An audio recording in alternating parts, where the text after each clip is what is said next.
ధనాన్ని దౌర్జన్యాన్ని దొంగ ఓట్లనే వైసీపీ అధినేత సీఎం జగన్మోహన్ రెడ్డి నమ్ముకున్నారని జనసేన పీఏసీ మెంబర్ పసుపురెడ్డి హరిప్రసాద్ అన్నారు.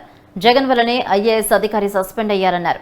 ఎన్నికలప్పుడు బీఎల్ఓలు నిష్పక్షపాతంగా జాగ్రత్తగా వ్యవహరించాలని అన్నారు. అలాగే ఎన్నికలప్పుడు వ్యవహరించాలని సూచించారు. వైసీపీ నేతలు పవన్ కళ్యాణ్ తిరుపతిలో పోటీ చేయాలని డిమాండ్ చేస్తున్నారని, కానీ అక్కడున్న జనసేన నాయకులనే ఎదుర్కోలేనని విమర్శిస్తున్నారు. రానున్న ఎన్నికల్లో టీడీపీ జనసేన విజయం ఖాయమని హరిప్రసాద్ అన్నారు. ఈరోజు జనసేన వార్డు ఇన్ఛార్జీలందరితో కూడా మీటింగ్ చేయడం జరిగింది.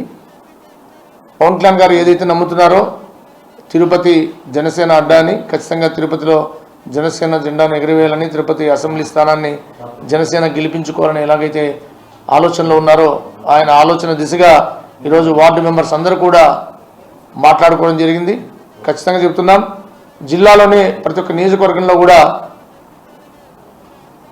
జనసేన పార్టీ మండల స్థాయి గ్రామ స్థాయి కమిటీల వరకు చిత్తూరు జిల్లాలో చాలా బలంగా ఉంది.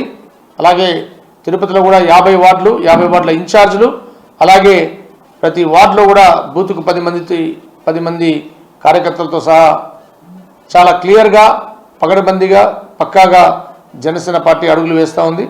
మా నాయకులు ఏదైతే అనుకుంటున్నారో తిరుపతి జనసేన జెండా ఎగరాలని, ఖచ్చితంగా జనసేన జెండా తిరుపతిలో ఎగరవేసి ఎన్నికల్లో గెలిచి ఈ యొక్క సీటును పవన్ కళ్యాణ్ గారికి కానుక ఇచ్చే విధంగా జనసేన కార్యకర్తలను కూడా ఈరోజు సమావేశంలో నిర్ణయించడం జరిగింది.